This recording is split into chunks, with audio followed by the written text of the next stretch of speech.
অনেক মায়েরা বাচ্চাকে দুগ্ধ পান করা থেকে বিরত রাখেন। জি জি, এটা ভালো একটা টপিক। জি, যে দুগ্ধপান থেকে বিরত থাকার জন্য তাদের ব্রেস্টের নুডলসগুলো ফুলে যায় এবং এটাও টিউমারগুলো পরবর্তী ক্যান্সারের জন্য অনেক দায়ী। যদি উপরের দিকে উঠাই তাহলে ব্রেস্টের যে একটা গঠন কাঠামো এটা স্বাভাবিক পর্যায়ে আছে না হঠাৎ করে কোষগুলোতে ছেড়ে নিচের দিকে চলে আসছে, হাতের সাথে উঠে কিনা, হ্যাঁ, তখনও বোঝা যাবে তার ভিতরে নুডল কিংবা গুটি আছে। হ্যাঁ, আর এই টিউমারগুলোই ভবিষ্যতে ক্যান্সারের দিকে যেতে পারে।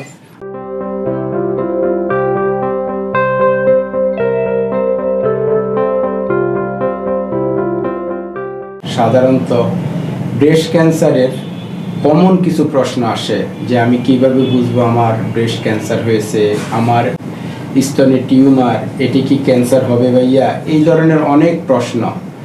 আজকে আমরা স্যারের থেকে এই ব্যাপারে কিছু প্রশ্নের উত্তর জানবো, যেটা আপনারা অনেক উপকৃত হবেন। ব্রেস্ট ক্যান্সার এত পরিমাণে বৃদ্ধি পেয়েছে কি কারণে বা কেন এই ব্রেস্ট ক্যান্সারটা হয়? জি, মাশাআল্লাহ, অনেক সুন্দর প্রশ্ন। যে আমাদের বর্তমান বাংলাদেশে ব্রেস্ট ক্যান্সার এই রোগীটা অনেক অ্যাভেলেবেল। মানসিক স্ট্রেস, দুশ্চিন্তা এবং সাথে যে খাবার দাবারের যে আমাদের একটা আছে, অস্বাভাবিকতা আছে, এগুলোর জন্যই ব্রেস্ট ক্যান্সার হয়। আর সবচেয়ে গুরুত্বপূর্ণ একটা টপিক থাকলো এখন কন্ট্রাসেপটিভ মেথড, জন্ম নিয়ন্ত্রণের যে অস্বাভাবিক ব্যবহার, এগুলোর জন্য ব্রেস্ট ক্যান্সার দায়ী। অনেক মায়েরা বাচ্চাকে দুগ্ধ পান করা থেকে বিরত রাখেন। জি জি, এটা ভালো একটা টপিক। জি, যে দুগ্ধপান থেকে বিরত থাকার জন্য তাদের ব্রেস্টের নুডলসগুলো ফুলে যায় এবং এটাও টিউমারগুলো পরবর্তী ক্যান্সারের জন্য অনেক দায়ী হয়। সাধারণত এই ব্রেস্ট ফিডিংগুলো হলে সাধারণত এই টিউমারগুলো হতো না। এটাও একটা তাদের জন্য বড় কারণ। কিভাবে বুঝবে একজন নারী, কিভাবে বুঝবে যে ওনার ব্রেস্টে টিউমার হয়েছে বা ক্যান্সার হয়েছে?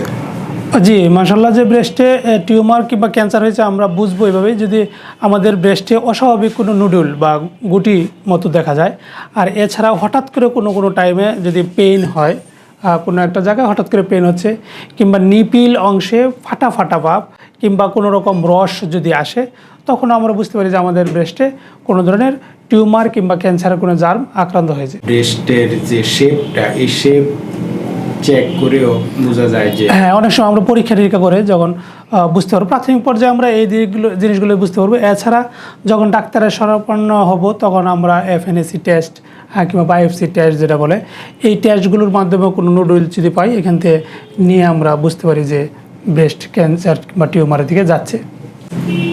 একটু বলবেন যে এই ব্রেস্ট টিউমার বা ক্যান্সার এগুলো কোন বয়সে বেশি হয়, অথবা মেয়েরা কিভাবে এটা নিজেরাই একটু সচেতন হওয়ার জন্য চেক করবে যে আমার টিউমার হয়েছে কিনা বা ক্যান্সারের দিকে যাচ্ছে কিনা? কোন বয়সে হয়, এই বয়সটা সাধারণত আমরা ধরা হয় যে 18 থেকে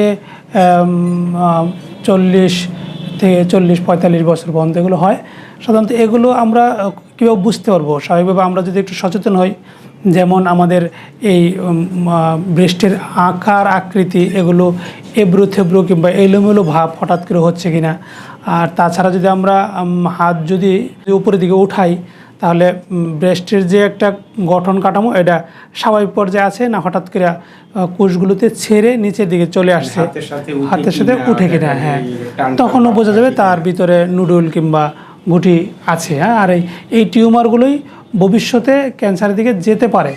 হ্যাঁ, টিউমারগুলোই সাধারণত ক্যান্সার দিকে যায়।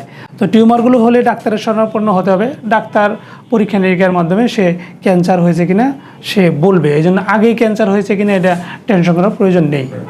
কারণ এখন অনেকেই টিউমার হলেই ভাবে যে এটা ক্যান্সারের দিকে যাবে। আমাদের ইউটিউব চ্যানেলের কমেন্টসে অনেক কোশ্চেন এরকম যে ভাই আমার টিউমার হয়েছে, এটা কি ক্যান্সার হয়ে যাচ্ছে কিনা।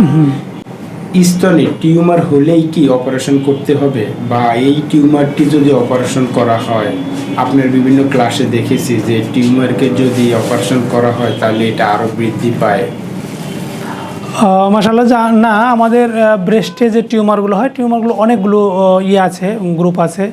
বিশেষ করে ফ্যাটি টিউমার, তারপর ভেনাইন টিউমার, মেলিগনেন্ট টিউমার। তো ওই ভেনাইন এবং ফ্যাটি টিউমারগুলো অপারেশন করলে আবার সাথে সাথে চলে আসে। বেনিন টিউমারগুলো অপারেশনে মুক্তি পাওয়া যায়, আর যে ম্যালিগন্যান্ট যেগুলো এগুলো অনেক জটিলতার দিকে চলে যায়। তো ওগুলো আপনার টিউমারগুলো হওয়ার সাথে যে অপারেশন করব তা না, বিশেষ করে আমরা হোমিওপ্যাথিক ট্রিটমেন্ট যখন দিয়ে থাকি, যদি হোমিওপ্যাথিক ট্রিটমেন্ট প্রথম থেকে নিয়ে থাকেন বা নিতে চান বা নেন, তখন আপনার আরোগ্য হবে, যার জন্য আমরা অপারেশনের দিকে বলি না। আর যারা সার্জিক্যালভাবে যায় তারা সাধারণত অপারেশনের কথা বলে। আমরা এখানে সতর্কতা করি এই জন্যেই যে যদি আপনার ক্যান্সার হয়, ম্যালিগন্যান্ট সেলগুলো হয়, তাহলে ওইখানে ঘাগুলো হয়, সেই ঘাগুলো আর শুকাতে চায় না, যার জন্য মা বোনেরা অনেক কষ্ট করে এবং তার এই কষ্টের মাধ্যমে দিন অতিবাহিত হতে থাকে, যার জন্য আমরা সার্জিক্যালভাবে সাজেস্ট করি না, যেহেতু আমাদের হোমিওপ্যাথিক ভালো ট্রিটমেন্ট আছে যা আরোগ্য হয়। তাছাড়া দেখা যায় যে বাম পাশের স্তনে ক্যান্সার বা টিউমার হয়েছে, পরবর্তীতে আবার ডান পাশে জি জি জি জি, অনেক সুন্দর কথা যে আমাদের একটা সাইড যদি ক্যান্সার হয়, এই সাইড আমরা যে অপারেশন করি, তো নেক্সট টাইমে যেহেতু আর জার্ম আমার শরীরে নিহিত আছে, বাম পাশে হলে ডান পাশে হবে, এটা স্বাভাবিক একটা নলেজ। তো এই জন্য হতে পারে বা হয়, যার জন্য আমরা ওষুধ দিয়ে আরোগ্য করার পক্ষপাতিত্ব করি এবং এটাই ভালো, বেটার। স্তন টিউমার হলে কোন কোন খাবারগুলা অ্যাভয়েড করে চলা ভালো? জি জি, স্তন টিউমার হলে কী কী খাবার অ্যাভয়েড করবেন, তার মাঝখানে প্রথম হলো যে আমরা মিষ্টি জাতীয় খাবারগুলো খাবো না। যখনই কোনো টিউমার হয় কিংবা ক্যান্সারের দিকে আসে, তখন এই সুগারগুলো গেলে এগুলো দ্রুত বৃদ্ধি করে এবং কোষগুলো এবং ব্যথা বেদনা শুরু হয়ে যায়, যার জন্য আমরা মিষ্টি জাতীয় খাবারগুলো প্রথম বন্ধ করে দিই এবং লেবু জাতীয় খাবার, লেবু এগুলো খেতে বলি, যার জন্য সে আরামে থাকে আর কি। করলা গ্রুপের খাবার খেলে কি? করলা গুঁড়োর খাবার খেলে উপকার হবে তিতা জাতীয়। জি, ব্রেস্ট ক্যান্সার হওয়ার পর চিকিৎসা নিল, সুস্থ হলো, পরবর্তীতে আবার হওয়ার সম্ভাবনা আছে? ব্রেস্ট ক্যান্সার হওয়ার পর সে সুস্থ হলে নেক্সট টাইম আবার আসার সম্ভাবনা আছে কিনা, আসলে ব্রেস্ট ক্যান্সার যখন একটা মানুষের হয়, সে কিন্তু লাইফস্টাইল সামগ্রিকতা অনিয়মভাবে চলে দেখে তার শরীরে চলে আসে। একবার ভালো হলে নেক্সট টাইমে সে যদি ডাক্তারের পরামর্শক্রমে তার লাইফস্টাইল চলতে শুরু করে, নেক্সট টাইম আর আসবে না। আর যদি সে আগের মতোই চলতে শুরু করে, তাহলে আসাটা স্বাভাবিক।